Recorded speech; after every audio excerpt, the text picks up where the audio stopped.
Anggota Pansus Revisi Peraturan Daerah tentang Perpajakan terus melakukan pembahasan bersama instansi terkait di ruang Komisi 2 DPRD Banjarmasin.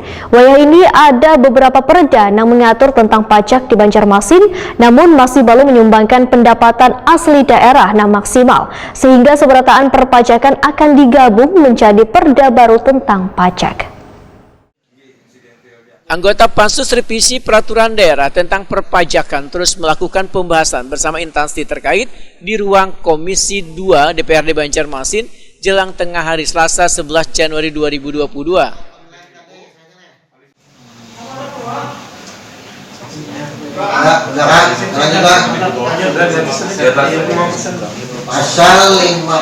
Ketua Pansus Revisi Perda Pajak Bambang Yanto Permono, Takuni Prima TV medahkan, ini ada beberapa peraturan daerah yang mengatur tentang pajak di Banjarmasin kayak Perda Pajak Hiburan, Pajak Restoran, Pajak Hotel, namun masih belum menyumbangkan pendapatan asli daerah yang maksimal bagi kota Seribu Sungai ini, sehingga seberatan perpajakan tersebut akan digabung menjadi perda baru tentang pajak. Dalam pembahasan, menurut politisi Partai Demokrat ini nantinya, sektor penjualan barang secara online di Banjarmasin akan dikenakan pajak lantaran potensinya cukup besar.